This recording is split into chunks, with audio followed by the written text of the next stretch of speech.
Bienvenidos todos al seminario Retos de la Inclusión Educativa en el Contexto Latinoamericano. Hoy nos acompaña Ángela Contreras. Ángela, te invito a encender tu cámara.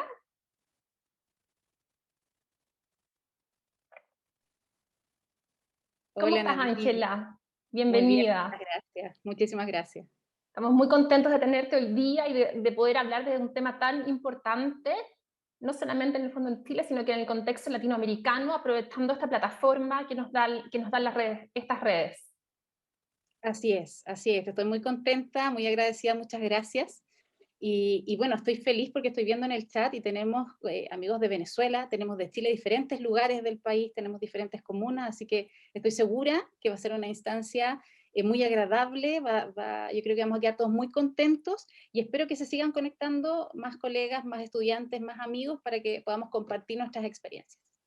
Excelente, Ángela. Voy a leer una pequeña reseña de tu currículum y si quieres por mientras puedes subir tu presentación. Ángela es profesora diferencial, psicopedagoga, es magíster en educación con currículum y evaluación basado en competencias y también está desarrollando un magíster en gestión y liderazgo directivo. Ha trabajado asesorando instituciones en todo lo que es el tema de la inclusión dentro del aula. Hemos desarrollado distintos proyectos con ella. Estuvimos en el mes de mayo en la Junji, en la región del Maule. Veo que hay participantes también que hoy nos acompañan, así que esperamos que sea una jornada muy agradable. Ángela. Perfecto, muchas gracias Nadine. Estoy intentando compartir, pero no me es posible todavía. Ya, vamos a ver.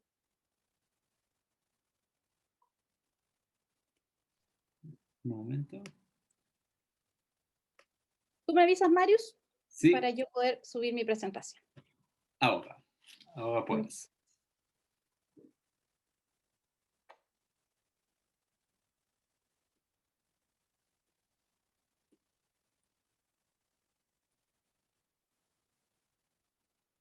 Perfecto, les ruego por favor me digan si se ve bien, sí, se ve Súper bien. el PowerPoint.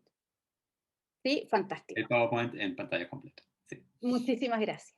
Ya, perfecto. entonces, estoy muy contenta, como les decía, por estar acá con ustedes hoy día. La verdad es que veo más o menos las personas que están en el chat, hay algunas que conozco, les agradezco muchísimo que estén, y hay otras que no, y esta instancia nos va a servir también para conocernos un poco más. Si bien Nadine y Marius les contaban que tenemos un chat para que ustedes puedan hacer preguntas, a mí me gustaría también que ese chat lo usáramos para compartir experiencias, en el fondo para que ustedes también comenten sus ideas, lo que van reflexionando al respecto, elementos o vivencias que ustedes tienen en sus contextos educativos, etcétera. La idea es que lo usemos para poder comunicarnos. Lo ideal sería que llegue el momento en el que esta forma o estas videoconferencias pudiésemos todos interactuar, para que yo pudiese verlos y poder escucharlos tal como lo hacen ustedes conmigo. Pero por el momento nos vamos a adaptar a lo que tenemos, pero tratemos de usarlo de la mejor forma. Así que les pido que por favor participen, comenten. Va a haber un espacio en el que Nadine me va a ir entregando información de la que aparece en el chat, porque yo no la puedo ver. Pero la idea es que por favor vayamos participando. Ahora, efectivamente, como bien decía Nadine, vamos a conversar y yo les voy a comentar, les voy a contar quizás muchas cosas que no son nuevas para ustedes, pero sí son cosas que es muy importante traer a la mesa, sobre todo en el contexto actual. ¿Y por qué no decirlo? En el contexto de nuestra región, ¿cierto? Latinoamérica tiene ciertas características que son propias, ¿cierto? De nuestra geografía, son propias de nuestra idiosincrasia, de nuestras culturas, y es importante que también entendamos que muchos de los fenómenos educativos y sociales tienen que ver con eso. Entonces, nuevamente a todos y a todas la más cordial bienvenida, y vamos a comenzar con lo que nos convoca. Y para partir, yo les quiero pedir a todos ustedes que por favor usemos nuestro chat. En este momento yo pregunto, ¿qué es la cabeza? ¿En qué pensamos nosotros cuando escuchamos hablar o cuando leyeron ustedes la invitación que nosotros les hicimos a esta conferencia, a este seminario sobre inclusión y diversidad? Anoten por favor en el chat, pueden hacerlo desde su ordenador o desde su celular, dependiendo de dónde estén ustedes participando de esta instancia, pero coméntenos para que nosotros podamos, o yo particularmente, pueda también ubicarme en el contexto en el cual están ustedes en este momento. ¿Qué se les viene a la cabeza, chiquillos, chiquillas? Nadine, si tú me ayudas, por favor, leyéndome lo que nuestros compañeros comentan. A ver, nos dicen, por ejemplo, igualdad de oportunidades para todos, dando valor a las diferencias.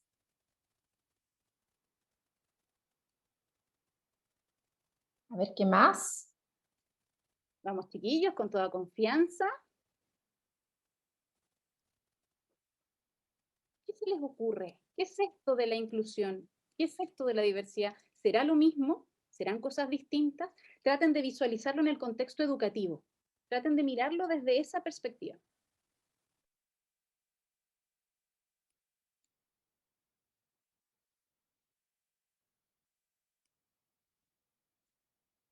¿Tenemos algo más, Nadine? Hablan de, claro, nuevamente igualdad de oportunidades. Después Catherine nos dice inclusión, educación diferenciada para un individuo o grupo de individuos dentro del grupo total. Ya, yo voy tomando nota.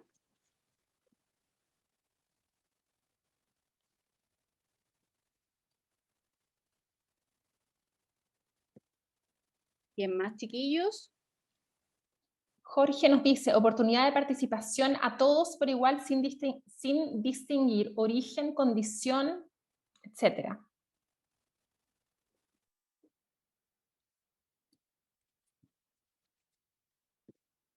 ¿Alguien más para que podamos continuar? ¿Algún otro comentario con el que podamos empezar a construir nuestros conceptos?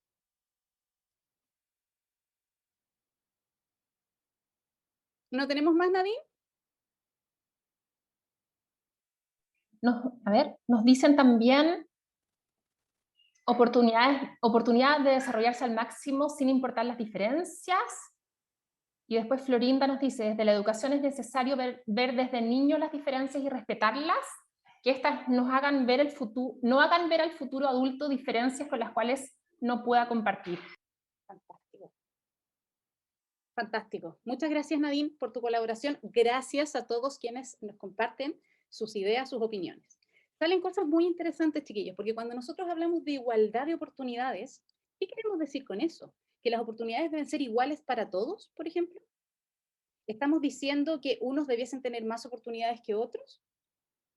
¿Estamos diciendo, por ejemplo, que necesitamos brindar apoyos individuales a ciertas personas que lo necesitan, que lo requieren más que otros? Por ahí también nos decían que es la igualdad de oportunidades sin distinción, ¿cierto? De las características de unos u otros. Ahí nos hablaba Florinda también de esta visión de futuro, ¿cierto? De construir un futuro, que está como en el trasfondo de lo que ella nos comenta. Súper importante de todo esto. Cuando nosotros hablamos de inclusión, chiquillos, y de diversidad, lo que nosotros estamos haciendo es entender que no existe un ser humano igual a otro. Por lo tanto, y aquí vamos a abordar un poquito el concepto de igualdad de oportunidades. Si no somos iguales, si no tenemos las mismas características, si no tenemos los mismos tipos y estilos de aprendizaje, ¿necesitaremos las mismas oportunidades?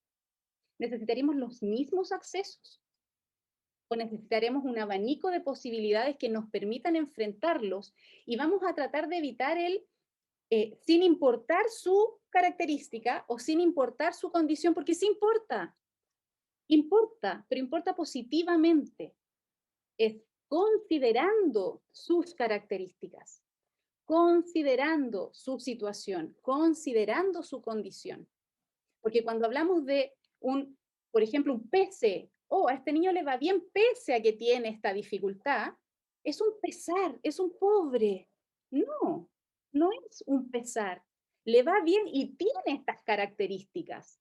Por lo tanto, lo vamos a ver desde esa perspectiva y nos vamos a tomar mucho de lo que dice Florinda.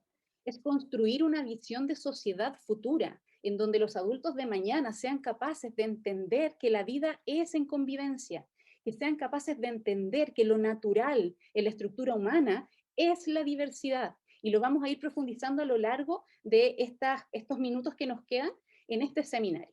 Yo ahora les quiero mostrar a ustedes un video que algunas de las personas que nos acompañan, porque ya las identifiqué, ya lo han visto. Es cortito, son 5 minutos. les voy a pedir que lo observen, porque de ahí vamos a sacar varias ideas, muy probablemente ya lo conocen muchos de ustedes, pero es importante mencionarlo y visualizarlo en este momento porque nos va a ser el concepto, nos va a ser el contexto de lo que queremos entender a partir de este seminario.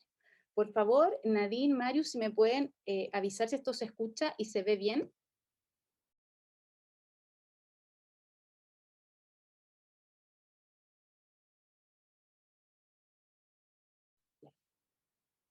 ¿Qué les pareció, chiquillos? Quienes puedan comentar en el chat sería fantástico. Con un sí o un no, yo voy a hacer una pregunta. ¿Les parece familiar? ¿Se relaciona con nuestro sistema educativo o es solo una fábula que la verdad es que no representa lo que nosotros vivimos en la educación? ¿Sí o no? Para que Nadine me pueda ir diciendo cuántos sí, cuántos no. Nadine, si me ayudas, por favor. Sí. Aquí ponen sí, sí, sí todo el rato. Sí se relaciona. No hay nadie que ponga no. Ay, perfecto, entonces estamos todos de acuerdo.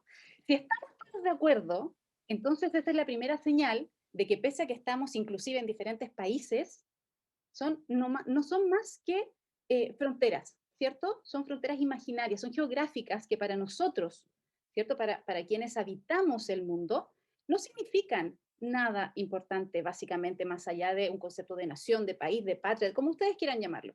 Pero en términos de ideales, de valores, de principios, somos todos ciudadanos de un mismo planeta.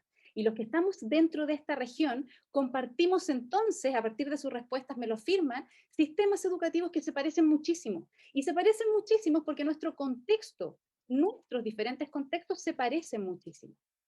Entonces vamos a seguir avanzando. Cuando hablamos de diversidad, es como lo vimos en el video. Es lo que yo les decía antes. No existe un ser igual a otro.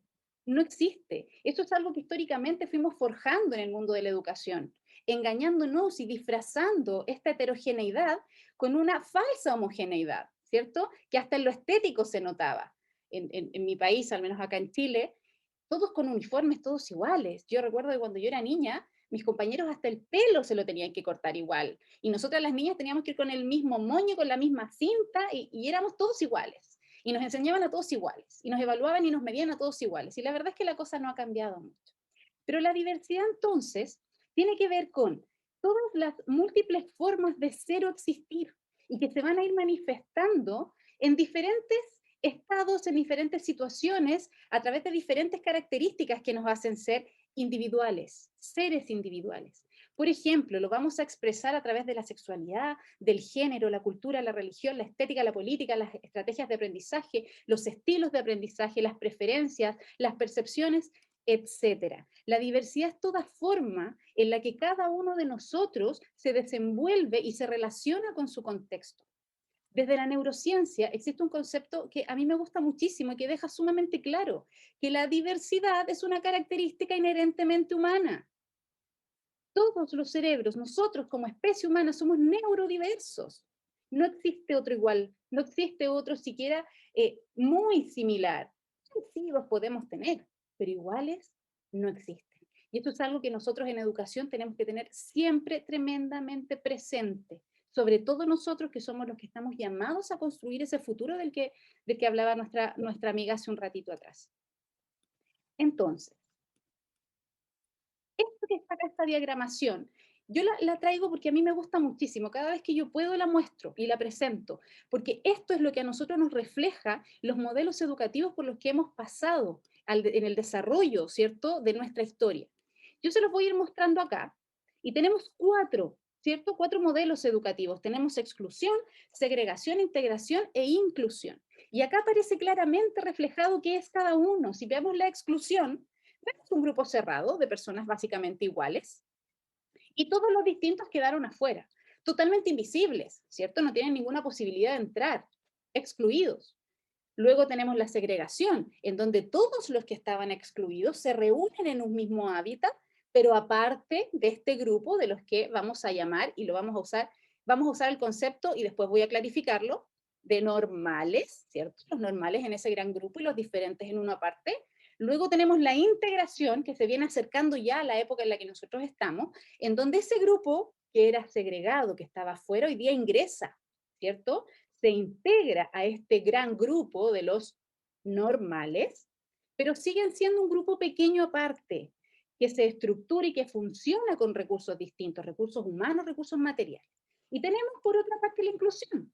¿Y la inclusión con qué tiene que ver? La inclusión es tal cual lo vemos acá. Tenemos un gran círculo, un gran conjunto, un gran núcleo en donde estamos todos, considerando nuestras diferentes características. Eso es lo que promueve la inclusión. Y si nosotros pensamos en el video, en las respuestas que ustedes me dieron y en lo que cada uno de nosotros ha vivido relacionado a la educación a lo largo de nuestra vida, nos damos cuenta que estamos bastante lejos todavía de la inclusión, ¿cierto? Tenemos un poquito de todo. Tenemos un poquito de exclusión, porque todavía la hay. Tenemos un poco de segregación, porque todavía la hay. Tenemos la integración, que es lo que está más enraizado, y tenemos la inclusión, que la inclusión es donde queremos llegar. Pero aquí yo quiero clarificar el concepto. Cuando hablamos de inclusión no estamos hablando de un hecho, estamos hablando de un tránsito. Es un proceso, el cual nosotros recién estamos encaminando. Pero ese proceso nos va a llevar a otra cosa. Y a eso que nos va a llevar es a la convivencia, a transformar un sistema social y educativo en un ecosistema social, en donde todos y cada uno de nosotros tiene espacio para poder participar activamente de todo lo que sea relacionado con nuestro entorno. Allá es donde queremos llegar. La inclusión es el tránsito por el cual vamos a caminar, porque al hablar de inclusión, cuando nosotros incluimos, es porque damos por hecho que algo está afuera. Y si está afuera, yo lo traigo y lo incluyo. Cuando lleguemos a la convivencia, ya no vamos a asumir que queda alguien afuera, porque ya vamos a estar todos dentro. Eso es lo que busca la inclusión. Y ahí nos damos cuenta nosotros que la verdad es que nos falta harto camino para llegar. Cuando hablamos de diversidad, estamos hablando de muchísimas aristas, pero acá yo puse algunas que podemos contextualizar con el sistema educativo, en donde tenemos interculturalidad, tenemos discapacidad, tenemos la diversidad afectivo-sexual, la diferencia de credos, las diferencias de aprendizaje, ¿cierto? ¿Por qué los menciono? Porque no olvidemos que nuestros niños, niñas y adolescentes pertenecen a familias que tienen culturas propias, valores propios, creencias propias, y eso también los hace, por supuesto, diversos, igual que a todos y cada uno de nosotros. Estos conceptos son los que van dando vuelta en cada uno de los proyectos, en las miradas relacionadas con impulsar la inclusión. Esto quiere decir validar todas estas aristas que son propias del desarrollo humano. La educación inclusiva, y esto ya nos atañe directamente, cuando nosotros hablamos de educación inclusiva, es una educación que se entiende como un proceso de cambio social, ¿sí? No es algo específico de la escuela. Es como lo decía nuestra amiga al comienzo, es una transformación social. Eso es lo que busca, en donde se tenga, por supuesto, en consideración a todos los participantes del proceso educativo, en donde todas las características, dijimos que ya no vamos a decir pese a sus características, sino que todas sus características son validadas y valoradas, ¿sí? Porque son parte de su naturaleza, de su estructura humana, en donde todas las relaciones se van a basar siempre en la equidad y la calidez, en donde la exclusión se evita y se eliminan o se disminuyen todas aquellas barreras que impiden el acceso al progreso en el sistema educativo.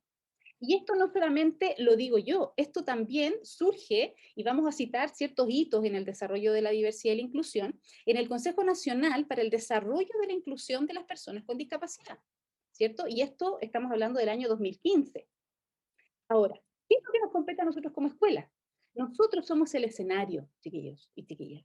Somos un escenario donde se van a vivenciar todas aquellas posibilidades para crear instancias de igualdad, pero con igualdad no estamos diciendo que no existe individualidad, ¿sí? Estamos diciendo que vamos a centrar nuestra mirada en que debemos nosotros distribuir en igualdad nuestros recursos profesionales y humanos para poder satisfacer las necesidades de nuestros niños y niñas. Pero ojo, la mayor problemática, aunque ustedes no lo crean, o muchos de ustedes no lo crean, no es necesariamente las características de nuestros niños y niñas. Una de las mayores problemáticas tiene que ver con las actitudes de los adultos, con las actitudes que tenemos los profesores y que tienen las familias en relación a las características de nuestros niños y niñas que presentan necesidades educativas que puedan no estar asociadas a una discapacidad. Y nosotros como escuela es ahí donde tenemos que intervenir también. No solamente lo que hacemos con los niños dentro del contexto escolar, sino que también cómo nosotros desde nuestras actitudes entregamos también herramientas al contexto próximo de nuestros niños y niñas, que en este caso serían las familias, ¿cierto? Por otra parte, la ONU, por allá por el 59-60, instala en la Declaración de los Derechos del Niño, en el artículo 7, el artículo 7, ¿qué es lo que nos dice? Nos dice que la educación es un derecho de todos nuestros niños y niñas. Y ojo que estoy hablando del año 59. Es un derecho inalienable. ¿Qué quiere decir esto? Que todos los estados tienen la obligación de ser garantes de la educación, del acceso a la educación. Y esto nos dice que no solamente tienen el derecho a ingresar al sistema educativo, sino que además debe ser gratuita durante los años que la educación es imprescindible. Ahí evidentemente se refieren a la educación parvularia o temprana, ¿cierto? O prebásica, hablan de la educación básica y la enseñanza media. No considera la educación superior y nosotros esperamos que prontamente también se empiece a considerar porque la diversidad no termina cuando los niños salen del último grado de escolaridad. La diversidad sigue y lo va a acompañar durante toda su vida. ¿A quién va dirigida entonces las herramientas o el concepto de educación inclusiva? ¿A quién va dirigido? ¿Solo a los niños y niñas que presentan necesidad educativa asociada o no a discapacidad? No. Va dirigida a todos nosotros, a todos y cada uno de nosotros. La diversidad nos permite entonces, como dice acá en el texto, observar cómo el estudiante puede llegar al aprendizaje por diversas formas. Es aquí donde vamos rompiendo este esquema, este estereotipo, perdón, me arranqué. Este estereotipo de aulas homogéneas. Las aulas homogéneas no existen y no han existido nunca. Nosotros estuvimos muchísimo tiempo, yo creo que la mayor parte de la historia de la educación, bajo un modelo de normalización, en donde se buscaba, a través de estas estrategias de normalización, que las aulas se establecieran y se llenaran de niños con las mismas características, con las mismas conductas. Se instaura el concepto de disciplina, por ejemplo, que es un concepto que se trae del área más bien militar. Y se entiende que todos los niños son iguales. Y esto no es así, jamás ha sido así. Como les decía al comienzo, esto es algo que se ha ido disfrazando a lo largo de la historia, pero hoy día, en este momento, chiquillos y chiquillas, ya somos conscientes de que eso no existe.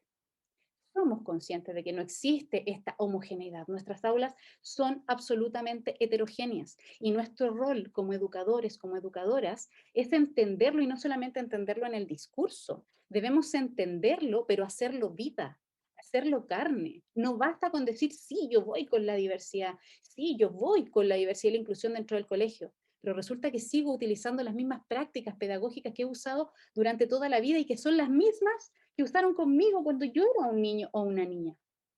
Eso inmediatamente deja de manifiesto en que no hemos entendido del todo lo que significa y lo que implica realmente el desafío de la inclusión y la diversidad en el contexto educativo. Acá, según este autor del año 2010, la diversidad de aprendizaje es una condición inherente a toda situación de enseñanza-aprendizaje, en donde los estudiantes incluyen una historia personal, considerando sus experiencias previas y permite construir conocimientos en una dinámica de interacción que lo hace único y particular. ¿Quién nos está diciendo esto? Esto hay que considerarlo como un principio pedagógico. Así de importante. Todos nuestros niños y niñas tienen una característica tremendamente importante, y es su individualidad.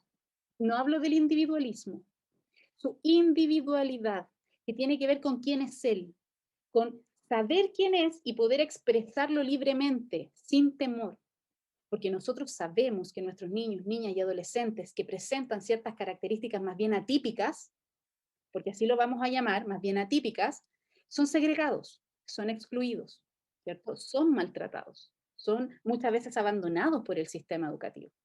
Y eso es lo que nosotros debemos impedir. Nosotros como educadores y educadoras debemos ser garantes de la educación de todos nuestros niños y niñas, sobre todo de los que están más desprovistos y los que están más expuestos al fracaso escolar. Y no porque sus características los impulsen al fracaso, sino que porque los currículum que nosotros tenemos actualmente todavía son discapacitantes. Todavía lo son, todavía tienen estructuras rígidas de planificación y evaluación. Por lo tanto, ¿quiénes son los que manipulan el currículum? ¿Quiénes son los que utilizan el currículum? Nosotros. Por lo tanto, en nuestras manos está. Pero para eso no solamente hay que hacer un discurso, para eso hay que tener la voluntad y la valentía de hacerlo. Entonces, dicho todo esto, la pregunta es, si sabemos esto, porque yo estoy segura que no estoy diciendo nada nuevo, si nosotros sabemos esto, ¿qué es lo que hemos hecho como sociedades? ¿Qué es lo que hemos hecho como comunidad educativa nacional e internacional? Porque, insisto, aquí nosotros no tenemos fronteras, aquí somos educadores todos y tenemos los mismos sueños para nuestros niños y niñas. ¿Qué hemos hecho? ¿Qué han hecho nuestras sociedades? La verdad es que es compleja la pregunta, porque cada uno se mira y de pronto uno dice, sí, yo he hecho cosas, otro dice, no, la verdad es que yo no he hecho mucho. Pero en términos políticos, en términos sociales, en términos culturales, la verdad es que nosotros como región, y aquí es donde nos vamos ya derechamente a hablar de lo que hemos ido instaurando en cada uno de nuestros países, gracias a las políticas internacionales, ¿sí? Esto surge de las organizaciones internacionales.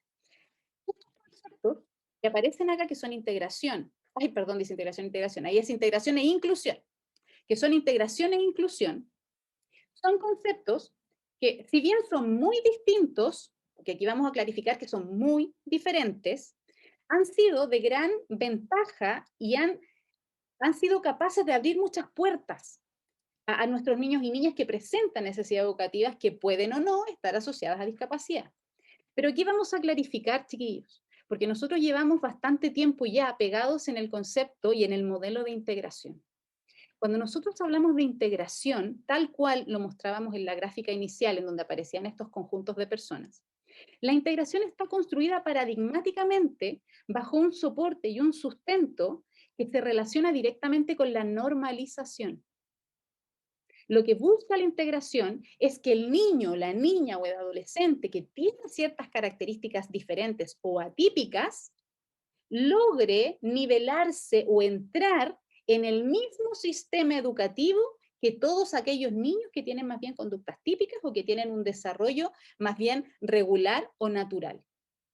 Eso es lo que busca la integración. En cambio, la inclusión busca algo totalmente opuesto, absolutamente opuesto. La inclusión dice, a ver, ¿por qué tengo que forzar a un niño a desarrollar habilidades forzosamente que no tiene hoy día y que a lo mejor nunca van a ser de esa naturaleza? A lo mejor sus habilidades van a estar relacionadas con otros ámbitos, a lo mejor sus competencias van a estar potenciadas y van a ser desarrolladas de otra forma, su funcionalidad es distinta.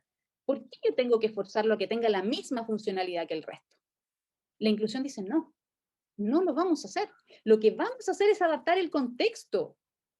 Es formar una escuela inclusiva que esté preparada desde el comienzo para recibir a todos los niños y niñas y adolescentes que quieren ingresar a este sistema educativo, en donde estén las herramientas humanas y materiales para cualquier niño, considerando sus características de base. Eso es la inclusión. Y si nos damos cuenta, insisto, paradigmáticamente son inclusión e integración absolutamente opuestas. Son modelos distintos. La integración en su momento fue muy favorable porque nos sacó del modelo de segregación y exclusión en el que estábamos enraizados hace muchísimo tiempo, por allá, por, no sé, por el año 80 más o menos, cuando suceden eventos como, por ejemplo, el informe Warnock en Estados Unidos, que nos trajo también y nos impulsó a este lado del planeta ciertos principios, ¿cierto? Ciertos derechos que son inherentes y que nosotros no podemos obviar en el desarrollo de los niños, niñas y adolescentes con discapacidad. Entonces, existen muchísimas formas, como dijimos al comienzo, de manifestar nuestra diversidad, nuestra total diversidad. Lo que nosotros tenemos que hacer y lo que nosotros tenemos que impulsar es que, eso ahí. Esto que nosotros vemos acá, yo sé que es harto texto, pero lo quise poner para que ustedes puedan leer, mientras yo les voy comentando, lo distintos que son los modelos. No podemos conformarnos, chiquillos y chiquillas, con el modelo de la integración. No podemos conformarnos. ¿Fue muy positivo? Sí lo es. No podemos negarlo. Pero hoy día nosotros tenemos otras herramientas. La normativa vigente, no solamente acá en Chile, sino que en la mayoría de los países de la región, tiene normativas y han hecho reformas educacionales que sostienen legislaciones en favor de los derechos de la inclusión educativa. los derechos que son y que propician la educación de calidad, no solo el acceso, sino que la educación de calidad para todos los niños y niñas, sin dejar a ninguno afuera. Y como se pueden dar cuenta en este cuadro que aparece acá, el modelo de integración no nos saca, no es un gran avance para lo que nosotros debemos lograr el día de hoy. Nosotros tenemos que siempre mirar hacia la inclusión, chiquillos y chiquillas. Siempre tenemos que pensar que la inclusión es posible, pero para eso hay que moverse del modelo de integración. Mientras sigamos enraizados en la integración, no lo vamos a lograr. Y esta es una invitación y un desafío que yo les hago, porque ese es el nombre que tiene este seminario. No es fácil, por eso es un desafío. Pero ¿de quién depende? Nosotros sabemos que las normativas de Estado no siempre acompañan y no siempre son tan conscientes de lo que pasa en el terreno, ¿cierto? De lo que pasa en las escuelas, de lo que pasa en los contextos reales. Pero nosotros estamos en esos contextos reales y nosotros sí podemos generar cambios. Y eso tiene que ver con la voluntad y la preparación que nosotros como educadores y educadoras tengamos. Nuestro contexto en Latinoamérica, y me vuelvo a centrar en nuestra región, todavía mantiene y sostiene muchísimas barreras para el aprendizaje, ¿cierto? Y no solo para las relaciones, sino que para la participación y el progreso de nuestros niños y niñas en el sistema educativo. Acá yo cito, por ejemplo, a la UNESCO, en donde nos dicen que es la dificultad que experimenta cualquier alumno o alumna y que surgen de la interacción entre el estudiante y el contexto. ¿Qué queremos decir con esto? Esto se relaciona mucho con el concepto de minusvalía, en donde yo no soy minusválido por mis características. Yo soy minusválido cuando el entorno y el contexto me pone barreras que yo no puedo enfrentar sin apoyo. ¿Y por qué no puedo? Porque yo no voy a poder subir una escalera si estoy en una silla de ruedas. Voy a tener que pedir ayuda. Eso es una barrera. Porque ¿qué es lo que debiese tener el sistema? Debiese tener estructuras en las que cualquier persona que se desplace, y sigo con el ejemplo que aparece en la imagen, que se desplace en 2 pies, que se desplace en una silla de ruedas, pueda acceder de forma autónoma, porque lo que la educación busca, chiquillos y chiquillas, es no solamente que los niños aprendan contenidos, es la autonomía para el desarrollo en la vida, no hoy día para que tenga buenas notas o buenas calificaciones. Lo que nosotros buscamos es que ellos tengan las herramientas y que el contexto esté adaptado para que ellos se puedan desarrollar autónomamente sin depender de un otro. Y esto aplica para cualquier tipo de diagnóstico, chiquillos y chiquillas. Siempre hay que buscar la autonomía y la autovalencia. Ese es nuestro trabajo en educación. No es subsidiario ni asistencialista.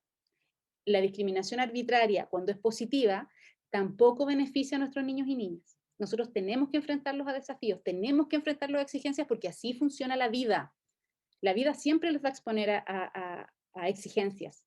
¿Y cuál es nuestro rol como educadores? Prepararlos para que ellos sean capaces de enfrentarlas. En nuestro contexto latinoamericano, como pueden ver en la imagen, nosotros acá tenemos, la verdad es que, si bien, y yo no quiero ser injusta con nuestro contexto, pero hemos avanzado bastante. Pareciera que no, para los que estamos en el terreno pareciera que no.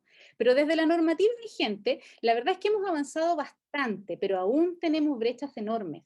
Fíjense en lo que tenemos acá. Yo puse 4 características que Latinoamérica presenta y que se evidencian en los diferentes estudios y organizaciones que hacen estos análisis e investigaciones a nivel internacional. Tenemos todavía altos índices de inequidad. Tenemos altos índices de exclusión, tenemos una tremenda fragmentación social y tenemos muchísima desigualdad educativa. Y esto es algo que está presente no solo en Chile, también en otros países de la región, y yo creo que quienes nos acompañan de otros países, si gustan, por favor, coméntenlo en el chat, también viven y también observan. Nosotros sabemos que hay una distribución poco equitativa de las riquezas, y eso no se ve solamente en algo que tenga directa relación con lo económico, también lo vemos en la educación. Y no lo podemos ocultar, porque trabajamos en esto, vivimos en esto. Es el contexto en el que nos toca desarrollarnos. Pero esto que aparece acá, si bien podría generarnos un poco de angustia, en el fondo tiene que ser un desafío, chiquillos y chiquillas, porque la normativa vigente en los diferentes países, hoy día la verdad es que está bastante actualizada. Hemos tenido algunas reformas, algunos países más que otras, tenemos normativas nuevas, que respaldan y protegen y garantizan los derechos, no solo al acceso a la educación, como dije hace un rato atrás, sino que también a la calidad en la educación. Por ejemplo, en Chile nosotros ya no tenemos grandes problemas de acceso a la educación. La verdad es que eso está bastante garantizado. ¿Dónde tenemos grandes problemas? En la calidad.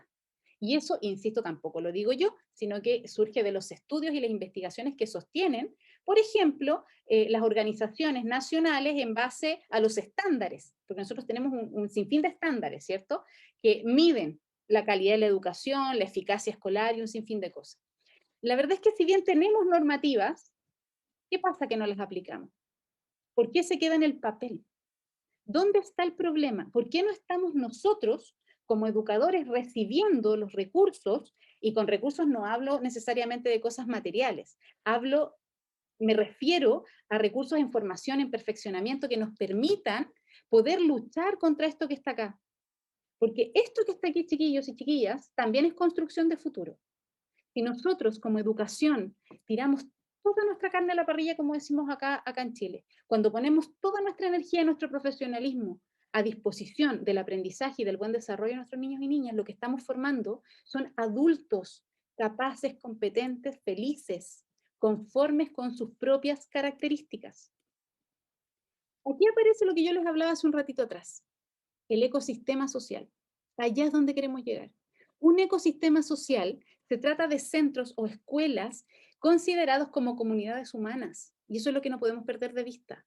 Si bien nosotros somos medidos por instituciones como la OCDE, por ejemplo, que lo que resguarda básicamente es el desarrollo económico de los países, nosotros que estamos dentro y también somos capaces de autoevaluar nuestro propio sistema, nos damos cuenta que tanta medición en función de instrumentos estandarizados, de estrategias estrategias tendientes a medir la futura productividad de los niños de hoy día, porque eso es lo que hacen estos estudios, la verdad es que entregan muchísima información, pero nosotros que somos capaces de autoevaluar nuestro propio sistema en cada uno de los contextos de los que estamos, sabemos que es un sistema inherentemente humano.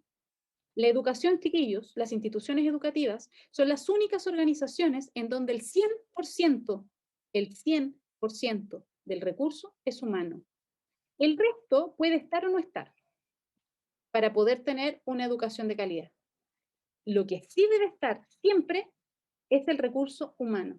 Las organizaciones educativas, insisto y reitero, son 100% humanas. Por lo tanto, nuestros sistemas educativos deben ser o deben buscar el desarrollo hacia transformarse en ecosistemas sociales donde todos tengan espacio a la participación, donde todos puedan manifestarse a través de sus funcionalidades y de sus propias características. Aquí yo les voy a hablar del diseño universal de enseñanza para el aprendizaje de todos y todas. Y quiero clarificar que no estoy hablando del DUA, que es patentado por la Universidad de Harvard, ¿cierto? Y que en donde lo construyó, lo diseña David Rose. No hablo de ese diseño universal. Estoy hablando de un diseño universal de enseñanza en donde el foco está en la diversificación. ¿Por qué hago la aclaración? Porque el DUA tiene una estructura, porque es un modelo. Es un modelo diseñado y tiene una estructura que se debe aplicar para poder universalizar la enseñanza. Pero de lo que yo estoy hablando en esta instancia, en este momento, no es un modelo establecido. Tiene que ver con cómo diversificamos a partir de lo que tenemos y de lo que conocemos, con las herramientas que tenemos en los contextos que tenemos. La diversificación de la enseñanza tiene que ver con cómo nosotros, los profesionales de la educación y los agentes educativos en general, tenemos las competencias para garantizar que todos nuestros estudiantes, considerando sus características, aprendan o logren extraer la parte significativa de este contenido, de esta experiencia de aprendizaje. Por eso quiero hacer la aclaración, porque no son lo mismo, ¿sí? Son cosas distintas. El DUA surge dentro del marco del diseño universal de enseñanza. ¿Y qué es lo que busca? La diversificación. No necesitamos ser eruditos en un modelo, chiquillos y chiquillas.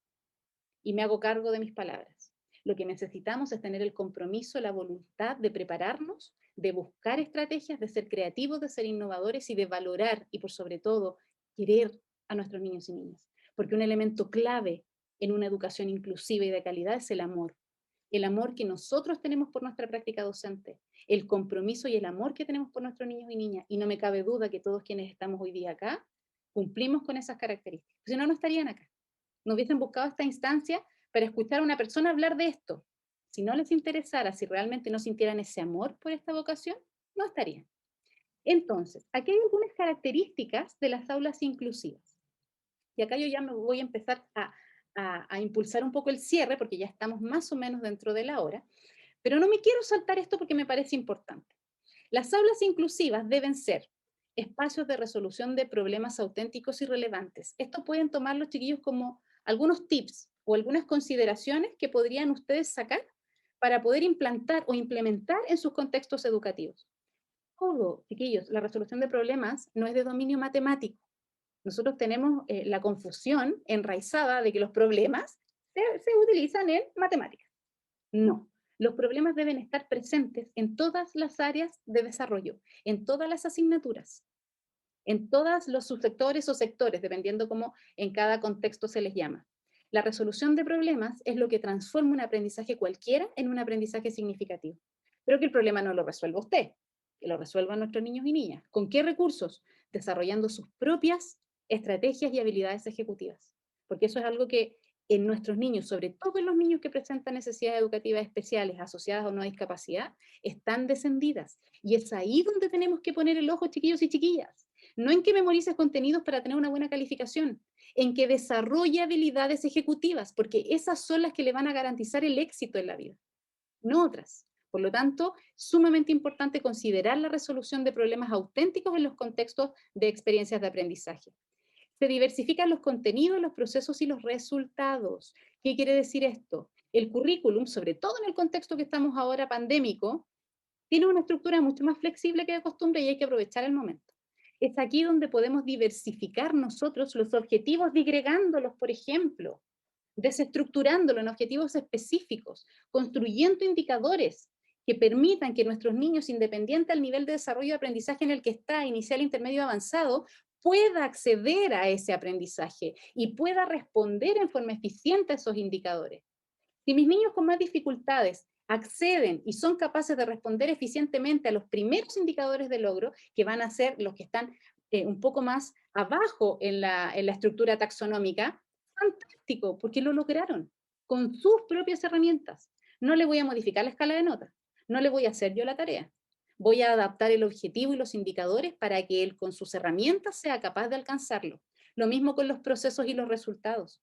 Chiquillos, basta de la evaluación estandarizada, basta de la prueba escrita repetitiva y memorística. Existen millones de estrategias para poder realizar experiencias de aprendizaje y de evaluación que sean parte del aprendizaje, que no estén construidas para que nuestros niños y niñas fracasen, que estén construidas para que ellos aprendan a través de ese instrumento y demuestren la transferencia de ese aprendizaje.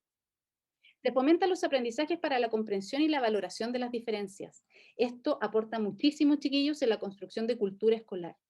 Las experiencias de aprendizaje están diseñadas para todos quienes participan en ellas. No puedo dejar niños afuera. No puedo dejar chiquillos mirando. No puedo dejar niños sin hacer la actividad y pintando una ficha.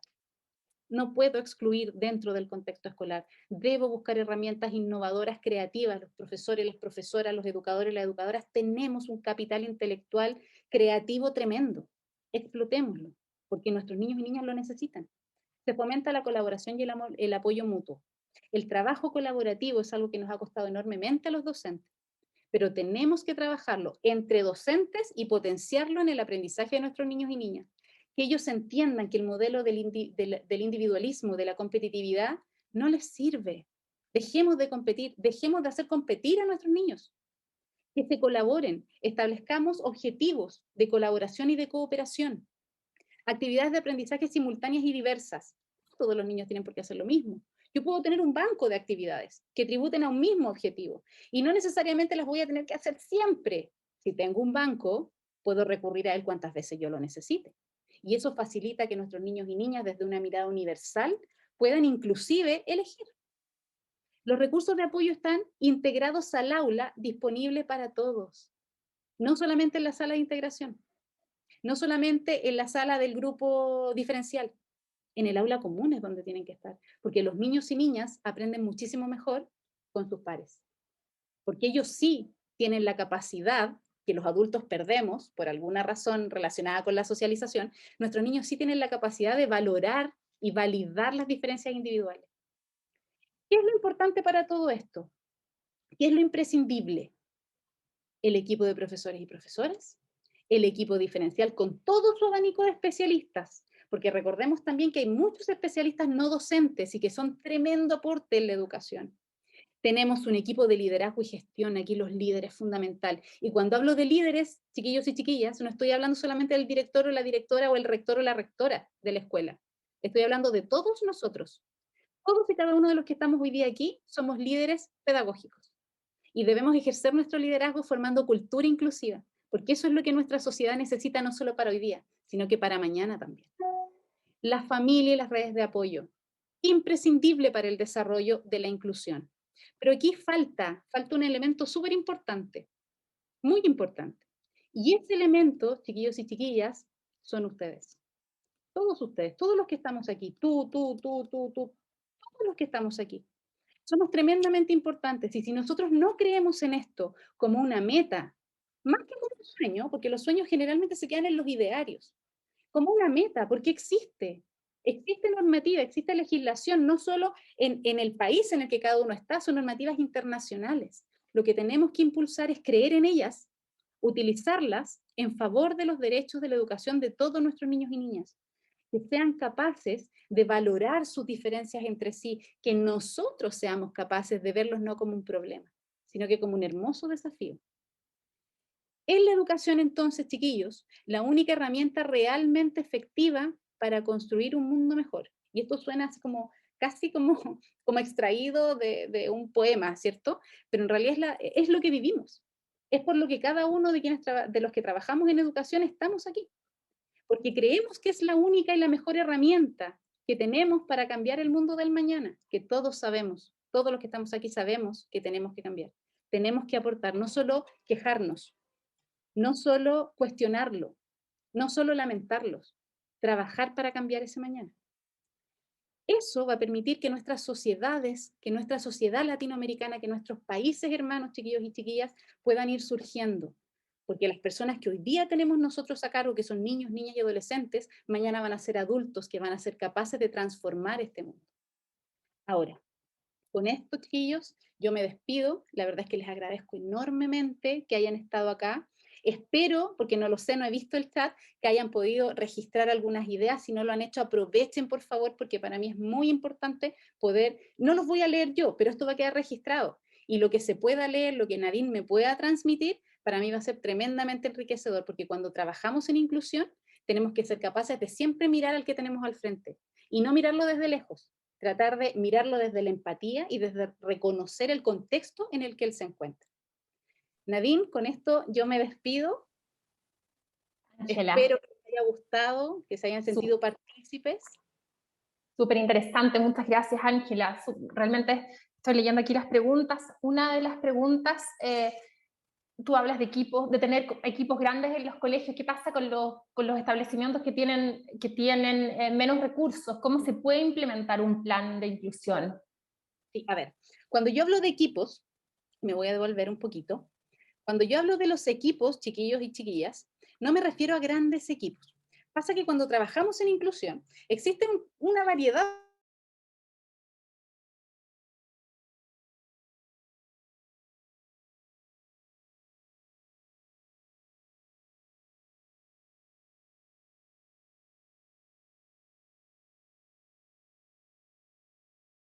Ya, chiquillos queridos, entonces, en respuesta a sus preguntas, Claudia nos dice que inclusión y diversidad van de la mano. Por supuesto que van de la mano. La inclusión y la diversidad siempre están juntitas. Ahora, ¿qué es lo importante de entender?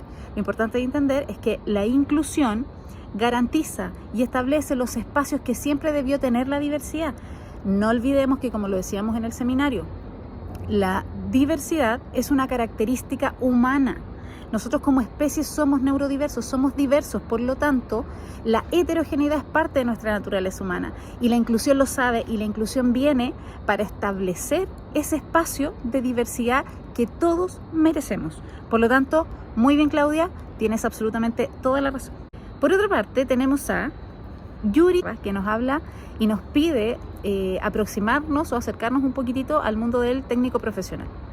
La verdad es que efectivamente en las conceptualizaciones estamos todos de acuerdo, pero es súper importante entender que el técnico profesional no es excluyente de la diversidad y del abordaje de las necesidades educativas especiales. La verdad es que el técnico profesional es una tremenda puerta a la inserción laboral de los estudiantes que presentan necesidades educativas especiales. Por lo tanto, es un área que debemos nosotros considerar y que debemos potenciar dentro del eje de inclusión. Lo importante entender acá es lo siguiente. El técnico profesional es justamente un área de práctica, ¿cierto? Es de un aprendizaje vivencial, por lo tanto es eso lo que debemos intencionar. Aprendizaje vivencial, utilizar estrategias de aprendizaje situado, ¿sí? Es importante no teorizar mayormente el técnico profesional cuando estamos frente a estudiantes que pudiesen tener necesidades educativas especiales más bien permanentes, o en el caso de los transitorios que pudiesen tener dificultades atencionales, de memoria, de percepción, etcétera. Importante trabajarlo siempre desde el aprendizaje situado y la experimentación y el aprendizaje vivencial, aprendizaje auténtico. Si bien esto aplica para todos los estudiantes con y sin necesidades educativas especiales, nos vamos a situar en esta característica porque es hacia donde va dirigida la pregunta. Ahora, si nosotros utilizamos además estrategias de ABP, de aprendizaje basado en proyectos, muchísimo mejor, porque los estudiantes se hacen parte activa de la construcción de ese aprendizaje. Otra cosa muy importante a considerar, los establecimientos o los talleres que trabajan con el técnico profesional deben considerar siempre tutores docentes. Acá no hablo de tutores par, ¿sí? Porque el técnico profesional es de mucha experimentación y muchas situaciones que pudiesen ser hasta de riesgo. Por lo tanto, deben ser tutores docentes o tutores asistentes de la educación que trabajen fuertemente en el modelamiento y en los espacios para la repetición. Sí, entendamos que esto es una estrategia de aprendizaje que es tremendamente necesaria para poder adquirir este aprendizaje motor conceptual, que no podemos olvidar que nuestros estudiantes a través de la repetición aprenden muchísimo mejor. Ahora, importantísimo, cautelar y validar los ritmos de aprendizaje.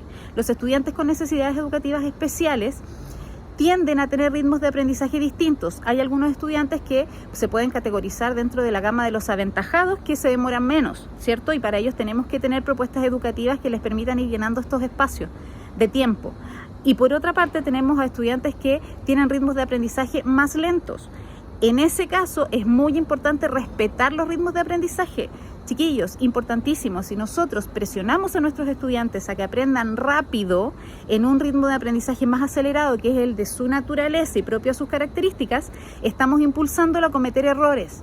Por lo tanto, para fortalecer el aprendizaje es importantísimo contar con profesionales o asistentes que permitan cautelar no solamente el modelamiento, ¿cierto?, los espacios de repetición, sino que también proteger y velar por el respeto al ritmo de aprendizaje.